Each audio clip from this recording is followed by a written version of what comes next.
আমি তো দেখতেছি ভাই যখন গাড়িটা নিয়ন্ত্রণ করে যখন গাড়িটা হেঁচড়া খাইয়া যাইতেছে, ঠিক আছে, আর আমরা উপরওয়ালারা ডাকতেছি আর কি, এছাড়া আর কিছু ভাই, আর কিছু মাথায় নাই ভাই।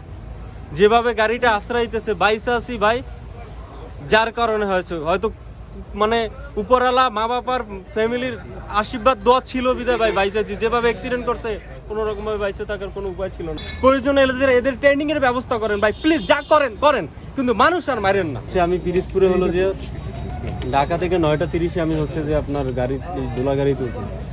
ওঠার পর থেকে গাড়িটা হচ্ছে আপনার ধোলাইপের পার হওয়ার পরে গাড়ি হচ্ছে যে যেভাবে চালাইতেছিল, ওর গাড়ির চালানোটা আমাদের পছন্দ হচ্ছিল না। আমি ছিলাম মাঝামাঝি সিটের ওই পিছনে। ও কয়েকবার 2-3বার ওই হলো যে অ্যাক্সিডেন্টের মতন স্টেপ নিছে, বাউলি দিছে।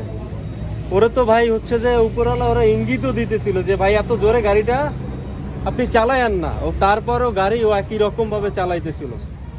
লাস্ট পর্যায়ে এই জায়গায় এসে, ঠিক আছে, ওর গাড়ি হলো যে গাড়ি এতটা স্পিড ছিল ওর নিয়ন্ত্রণের হাতে বাইরে চলে গেছে, গাড়ির অ্যাক্সিডেন্ট হয়ে গেছে।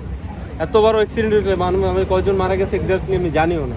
আমি আমার ওয়াইফ ছিলাম, আমার ওয়াইফ হসপিটালে সেলাই লাগছে পায়ে, আমার অবস্থা যাই হোক উপরওয়ালা আমাদের 2জনকে বাঁচায় রাখছে।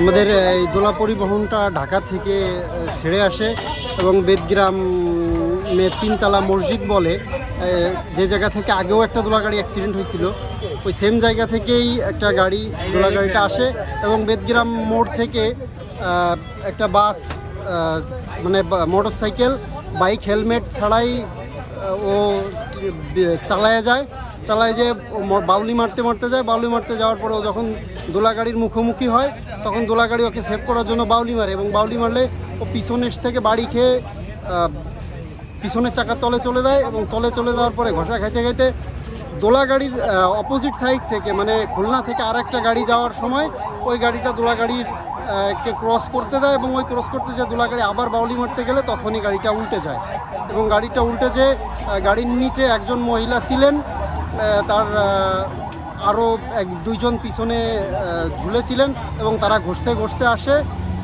এবং তাদের স্পটেই মৃত্যু হয়।